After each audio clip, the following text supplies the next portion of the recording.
चतानी सरे आम लेला कैसे बा हो लगे आके खुले आम लेला दे बाधे रही तमाम लेला न टाइम वेस्ट करो टेस्ट अभी टटके है गा अरे टटके है गा तनी देखी जरा आवा तोहरा आम के सवाद गोरी खटके बाकी हटके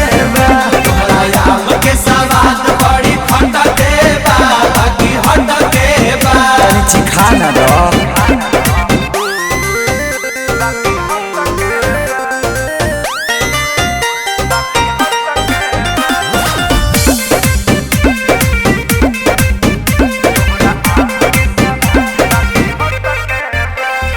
खेत खाना दानी बा बाप के बागानी बा ओहरे बागाने के आम बा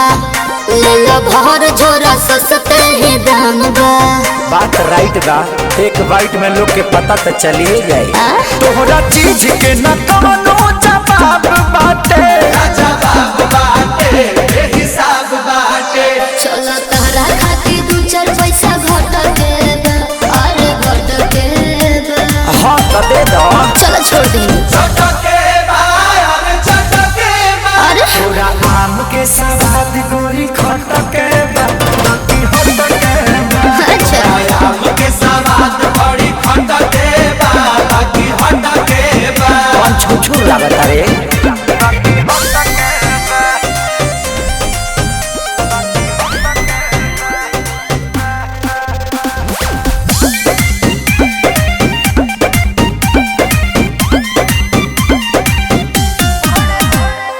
बड़े बड़े साइज बा भावना न जायज बा सौदा बा पाकल न कांच बा अच्छा। वक्त कहता ने अभिनव साच बा